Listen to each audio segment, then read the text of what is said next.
Hello friends, मैं हूं दीपाली और आपका बहुत बहुत स्वागत है आपके अपने YouTube channel Roots of Reasoning by Deepali में। फ्रेंड्स, आईबीपीएस का आरआरबी ऑफिसर एंड क्लरिकल का जो ऑफिशियल नोटिफिकेशन है वो आउट हो चुका है। जो भी बैंकिंग एस्पिरेंट्स हैं जो काफ़ी लंबे टाइम से इस नोटिफिकेशन के लिए वेट कर रहे थे, उनके लिए काफ़ी अच्छी न्यूज़ है कि इसका ऑफिशियल नोटिफिकेशन जो है वो आ चुका है। आज के इस वीडियो में हम आईबीपीएस के इसी नोटिफिकेशन की पूरी डिटेल जो है वो देखने वाले हैं कि इस एग्ज़ाम के लिए आपकी इम्पोर्टेंट डेट्स क्या हैं, एज क्या होनी चाहिए, क्वालिफिकेशन क्या होनी चाहिए, एग्ज़ाम पैटर्न क्या होना चाहिए और एग्ज़ाम पैटर्न क्या रहेगा, नंबर ऑफ पोस्ट्स क्या हैं और अप्लाई करने का आपका प्रोसेस क्या है। इसके अलावा ड्यू टू कोविड जो भी आपकी सोशल डिस्टेंसिंग से रिलेटेड नॉर्म्स हैं, हम उन सभी को भी यहाँ पे इस वीडियो में डिस्कस करने वाले हैं। तो आप प्लीज़ इस वीडियो को एंड तक देखिएगा, क्योंकि जो भी एस्पिरेंट्स इसके लिए सीरियसली तैयारी कर रहे हैं, जो भी इसके लिए सीरियस हैं इस एग्ज़ाम को लेकर, वो उनके लिए जो है ये काफ़ी इम्पॉर्टेंट जो है वो इन्फॉर्मेशन होने वाली है। तो चलिए फ्रेंड्स, बिना किसी देरी के इस वीडियो को हम स्टार्ट करते हैं।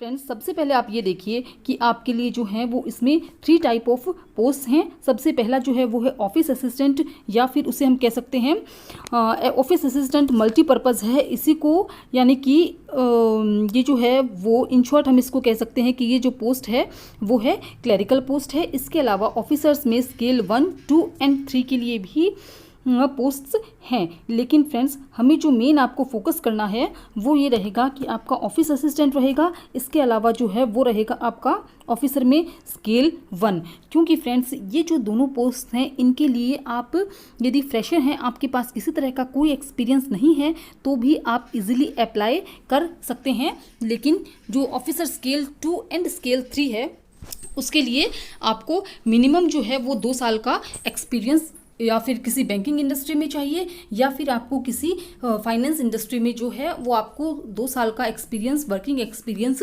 होना चाहिए। लेकिन ऑफिसर स्केल 1 के लिए या फिर क्लरिकल पोस्ट के लिए आपको किसी भी तरह का कोई जो है वो एक्सपीरियंस नहीं चाहिए। चलिए फ्रेंड्स, ये तो हो गई बात है कि कितनी तरह की पोस्ट हैं। अभी हम इसमें आगे जो है वो क्या इन्फॉर्मेशन है वो हम देखते हैं। फ्रेंड्स, ये जो लिस्ट है ये है आपकी पार्टिसिपेटिंग आरआरबीज़ की है, क्योंकि ये जो आरआरबी यानी कि रीजनल रूरल बैंक्स, ये जो आरआरबीज़ का एग्ज़ाम है ये होता है स्टेट लेवल का। इसीलिए जो ये आईबीपीएस का जो नेशनलाइज बैंक्स हैं उनका एग्ज़ाम्स होता है वो होता है पूरा इंडिया लेवल पे होता है, लेकिन इनका एग्ज़ाम होता है स्टेट लेवल पे होता है। यानी कि हर जो स्टेट है उसकी अपनी जो अलग वैकेंसीज़ हैं। तो ये सभी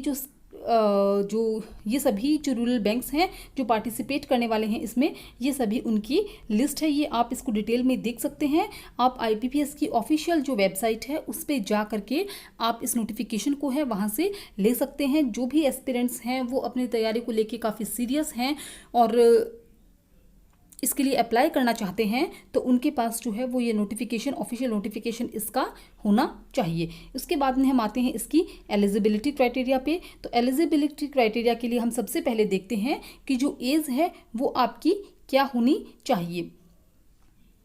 सबसे पहले जो हम देखते हैं वो हम देखते हैं एज जो है वो हम देखते हैं फॉर ऑफिस असिस्टेंट मल्टीपर्पज़, यानी कि क्लरिकल के लिए जो आपकी एज क्राइटेरिया है वो है 18 से 28 साल के बीच जो है वो आपकी एज होनी चाहिए। और अगर हम डेट ऑफ बर्थ के अकॉर्डिंग देखते हैं तो आपकी जो डेट ऑफ बर्थ है वो होनी चाहिए 2/7/1992 से पहले की नहीं होनी चाहिए और 1/7/2002 से बाद की नहीं होनी चाहिए।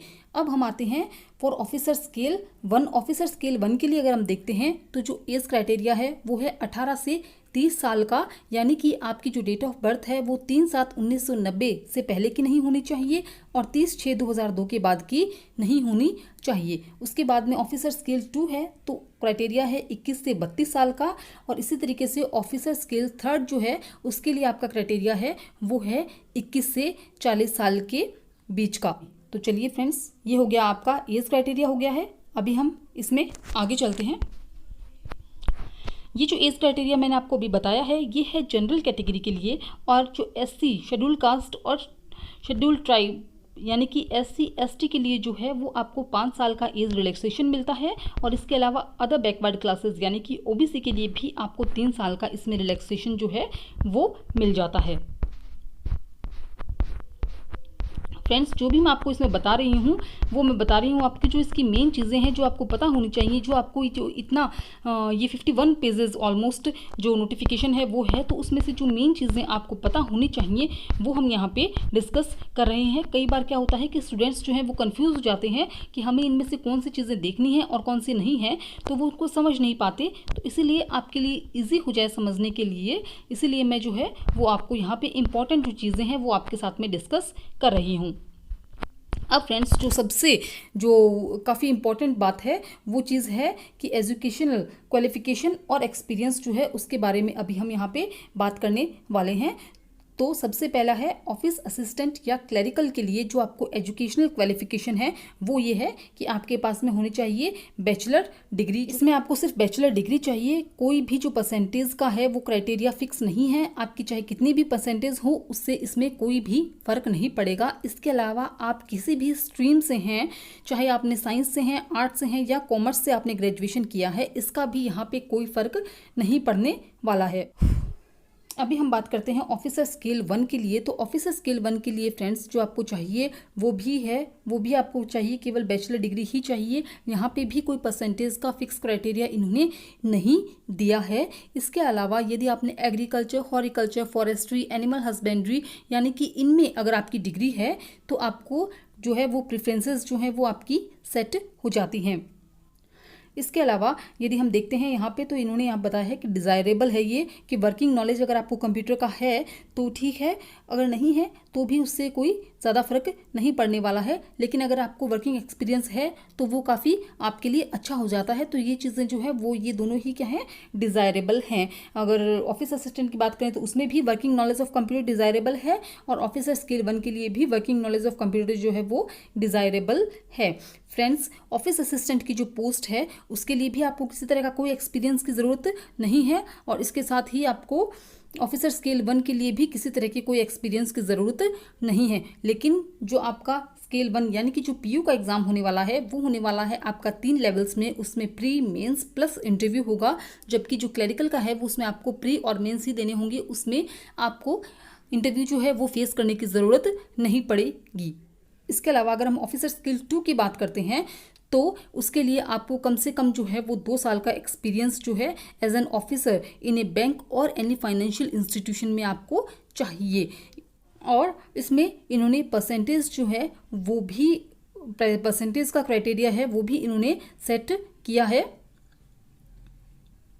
यानी कि हमें जो ऑफिसर स्केल 2 है उसके लिए हमें मिनिमम जो है 50% का क्राइटेरिया है इन्होंने सेट किया है कि आपकी जो ग्रेजुएशन है उसमें आपको मिनिमम 50% मार्क्स जो हैं वो होने चाहिए। PO और क्लरिकल के लिए इस तरह का कोई क्राइटेरिया जो है वो सेट इन्होंने नहीं किया है, ये आपको केवल स्केल 2 और स्केल 3 के लिए ही है। एक्सपीरियंस का क्राइटेरिया भी स्केल 2 और स्केल 3 के लिए इन्होंने सेट किया है। क्लरिकल और ऑफिसर स्केल 1 के लिए कोई भी तरह का जो है वो परसेंटेज का क्राइटेरिया या एक्सपीरियंस का क्राइटेरिया नहीं है। 5 ऑफिसर स्केल 3 में अगर आप आते हैं तो इसमें आपको मिनिमम 5 ईयर्स जो है वो एक्सपीरियंस चाहिए किसी officer as in a bank और फाइनेंशियल इंस्टीट्यूशन में आपको होना चाहिए। इसके अलावा देखिए फ्रेंड्स, आपके सामने एक बहुत इंपॉर्टेंट डेट है 21/7/2020, 21 जुलाई 2020, यानी कि अगर आप ग्रेजुएशन के आपने एग्ज़ाम्स जो हैं वो इसी साल दिए हैं तो आपका जो रिज़ल्ट है वो 21/7 से पहले आ चुका, 21/7 तक आ चुका होना चाहिए। वही एस्पिरेंट्स जो हैं वो ये फॉर्म भर पाएंगे, वो एस्पिरेंट्स ही इस फॉर्म के लिए जो है वो अप्लाई कर सकते हैं। इसके अलावा फ्रेंड्स, कई जो स्टूडेंट्स हैं उनको ये डाउट होता है कि क्या वो क्लरिकल और ऑफिसर दोनों के लिए फॉर्म अप्लाई कर सकते हैं, तो बिल्कुल आप जो है वो क्लरिकल और ऑफिसर दोनों के लिए अप्लाई कर सकते हैं। PO के लिए आप अप्लाई कर सकते हैं, और यदि आपके पास में एक्सपीरियंस है 2 साल का तो आप स्केल 2 के लिए भी अप्लाई कर सकते हैं, और यदि आपके पास में एक्सपीरियंस है फॉर 5 ईयर्स का तो आप ऑफिसर स्केल 3 के लिए भी अप्लाई कर सकते हैं।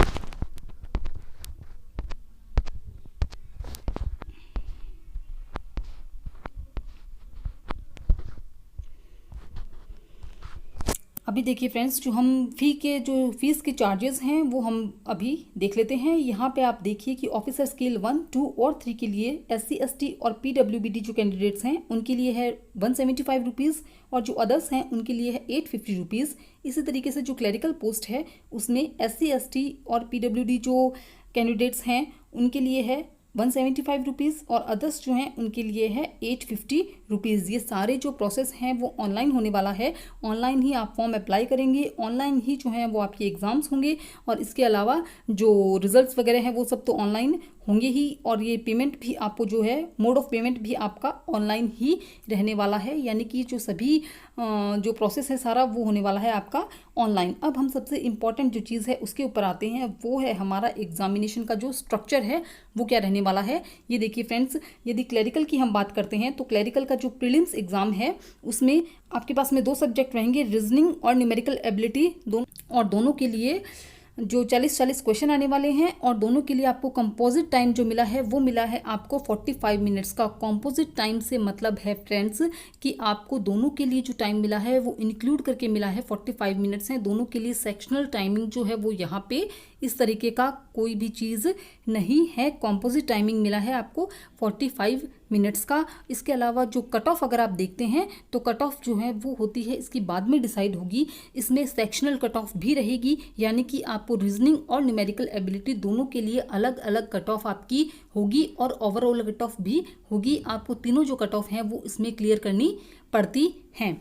अब हम आते हैं ऑफिसर स्केल 1 के प्रीलिम्स पे। तो यहाँ पे भी रीजनिंग है 40 मार्क्स का, और क्वांटिटेटिव एप्टीट्यूड जो है वो है 40 मार्क्स का।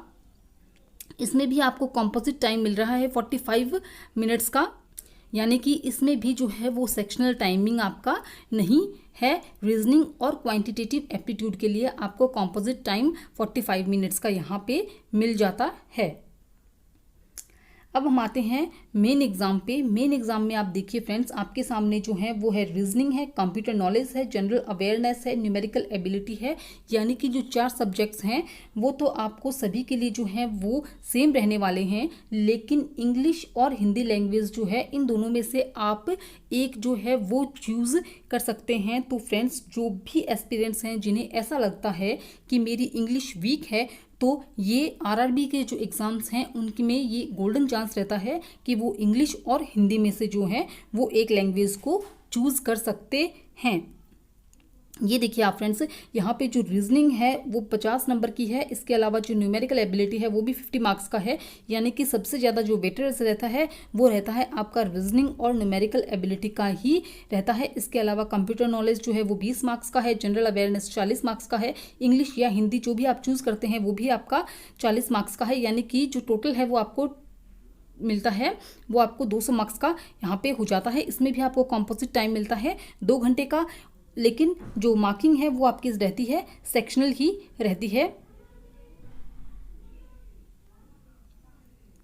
अभी हम आते हैं ऑफिसर स्केल 1 के लिए। तो इसमें भी रीजनिंग होने वाला है, कंप्यूटर नॉलेज है, जनरल अवेयरनेस है, हिंदी या इंग्लिश में से आप एक लैंग्वेज चूज़ कर सकते हैं।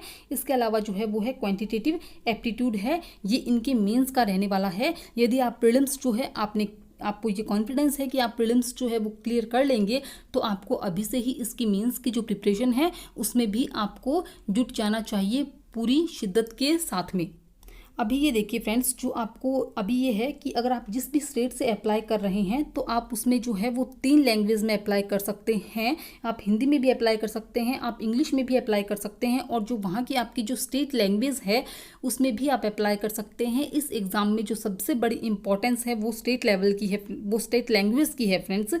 कि यदि आप ये सोचते हैं कि मैं दूसरे स्टेट में, अगर आपको ऐसा लगता है कि आपके स्टेट में जो वैकेंसीज़ हैं वो कम हैं और आप दूसरे स्टेट से अप्लाई करना चाहते हैं, तो फ्रेंड्स ये बहुत ज़्यादा ज़रूरी है कि आपको उस स्टेट की जो है वो लोकल लैंग्वेज जो है वो आनी चाहिए। तो आप जो एग्ज़ाम है वो उस लैंग्वेज में भी आप फिलअप जो है वो कर सकते हैं। अभी हम आते हैं ऑफिसर स्केल 2 के सिलेबस के ऊपर। तो यहाँ पे भी इनका जो है फ्रेंड्स वो प्रीलिम्स का जो है वो एग्ज़ाम नहीं होगा, इनका सिंगल लेवल का एग्ज़ाम होगा, और उसके बाद में जो है वो इंटरव्यूज़ होंगे, यानी कि इनका प्री और मेंस का जो है वो अलग अलग सिलेबस का क्राइटेरिया नहीं है। इनका जो एग्ज़ाम है वो सिंगल एग्ज़ाम होगा। उसमें reasoning, computer knowledge, financial awareness, Hindi या इंग्लिश में से आप एक चूज़ कर सकते हैं। और क्वांटिटेटिव एप्टीट्यूड और डाटा इंटरप्रिटेशन के क्वेश्चंस जो हैं वो रहते हैं। और जो कंपोजिट टाइम है वही 2 घंटे का इसमें भी है आपके पास में। और ऑफिसर स्केल 2 के लिए जो है वो आपकी टाइमिंग है वो आधे घंटे बढ़ जाती है। इसके साथ में एक सब्जेक्ट जो है प्रोफेशनल नॉलेज का, वो सब्जेक्ट भी एक जो है वो बढ़ जाता है। इसके अलावा अगर हम आते हैं ऑफिसर स्केल 3 के ऊपर, तो इसमें फिर से आपको कंपोजिट टाइम जो है वो 2 घंटे का ही मिलता है। और वही जो है वो 5 सब्जेक्ट वो आपके पास में आपके सामने होते हैं। अब अगर हम बात करते हैं पेनल्टी यानी कि नेगेटिव मार्किंग की बात करते हैं, तो 1/4 नेगेटिव मार्किंग है। यानी कि अगर आपने 4 क्वेश्चन गलत किए हैं तो आपका 1 मार्क जो है वो कट हो जाता है, जैसे कि मोस्टली एग्जाम्स में होता है। अब हम बात करते हैं कट ऑफ स्कोर की। तो कट ऑफ स्कोर में आप देखते हैं तो जो कट ऑफ स्कोर हैं ये जो है वो बाद में आपके डिसाइड होंगे, आफ्टर एग्जामिनेशन है। पहले से इसमें कोई भी मिनिमम कट ऑफ का क्राइटेरिया आपके सामने नहीं है। अभी देखिए फ्रेंड्स, जो भी सोशल डिस्टेंसिंग से रिलेटेड जो नॉर्म्स हैं ड्यू टू कोविड है वो हम अभी एक बार इसमें देख लेते हैं कि आपको जो कैंडिडेट्स हैं जो कि एग्ज़ाम में अपीयर कर रहे हैं उनके पास में जो नेसेसिटी जो चीज़ें हैं वो होनी चाहिए। मास्क होने चाहिए और इसके अलावा ग्लव्स हैं, पर्सनल ट्रांसपेरेंट वाटर बॉटल है, पर्सनल हैंड सैनिटाइज़र है, सिंपल पेन है और एग्ज़ाम रिलेटेड जो भी डॉक्यूमेंट्स हैं वो आपके पास में होने चाहिए जब आप एग्ज़ाम सेंटर पे एग्ज़ाम के लिए जाते हैं। इसके अलावा जो कैंडिडेट्स हैं उनके फ़ोन में आरोग्य सेतु ऐप जो है वो इंस्टॉल्ड होना चाहिए। और N95 मार्क्स जो है फ्रेंड्स, मैं आपको फिर से बता देती हूँ कि बहुत ज़्यादा नेसेसिटी है इन चीज़ों की अगर आप एग्ज़ाम सेंटर पे जाते हैं तो। अभी देखिए फ्रेंड्स, हम सबसे जो इम्पोर्टेंट चीज़ हैं उस पर आ गए हैं कि जो डेट्स हैं, जो भी टेंटेटिव डेट्स इन्होंने लिखा है, क्योंकि ड्यू टू कोविड जो है वो डेट्स जो हैं वो चेंज भी हो सकती हैं। तो अभी जो डेट्स दी गई हैं वो आपकी टेंटेटिव डेट्स हैं। तो उसमें हम देखते हैं कि जो आपका फॉर्म एप्लीकेशन जो है वो फॉर्म के लिए आप 1 जुलाई से लेके अप्लाई कर सकते हैं और जो 21 जुलाई है वो आपकी लास्ट डेट होने वाली है इसके लिए। फ्रेंड्स, अगर आप इस एग्ज़ाम के लिए अप्लाई कर रहे हैं तो प्लीज़ आप जो लास्ट डेट है उसके लिए वेट मत कीजिए, क्योंकि उस टाइम पे सर्वर की प्रॉब्लम हो ही जाती है। तो आप जो है वो डेट्स जो हैं उसकी इनिशियल डेट्स हैं उन्हीं में आप अप्लाई कर दीजिए। और पेमेंट ऑफ एप्लीकेशन जो फ़ीस है वो आपका 1 से वही 21 जुलाई तक है। इसके अलावा जो कॉल लेटर्स आप डाउनलोड कर सकते हैं प्री एग्ज़ाम ट्रेनिंग के लिए वो आप 12/8 से कर सकते हैं। और एक प्री एग्ज़ाम की जो ट्रेनिंग का जो कंडक्शन है वो होने वाला है 24/8 से 29/8/2020 के बीच में। और call letters for online exams preliminary के लिए जो आप डाउनलोड कर सकते हैं वो आप कर सकते हैं अगस्त 2020 से। और जो एग्ज़ाम्स के लिए टेंटेटिव डेट्स हैं वो हैं आपकी सितंबर या अक्टूबर 2020। यानी कि फ्रेंड्स, आपके पास में जो है वो कम से कम है 2 to 3 मंथ्स है प्रिपरेशन के लिए। और ये इनफ टाइम है अगर आप बिल्कुल सीरियसली अपने एग्ज़ाम्स के लिए प्रिपेयर कर रहे हैं और आपने ये डिसाइड कर लिया है कि मुझे ये जॉब चाहिए ही, तो ये टाइम बिल्कुल इनफ टाइम है आपके लिए अगर आप इसकी तैयारी करना चाहते हैं। ऑनलाइन एग्ज़ाम्स के जो रिज़ल्ट हैं वो अक्टूबर में आ जाएंगे। इसके अलावा जो कंडक्शन ऑफ इंटरव्यू है वो भी अक्टूबर से नवंबर में हो जाएगा। और जो प्रोविजनल अलॉटमेंट्स हैं वो आपको जनवरी 2021 में है, वो सब है वो कर दिया जाएगा।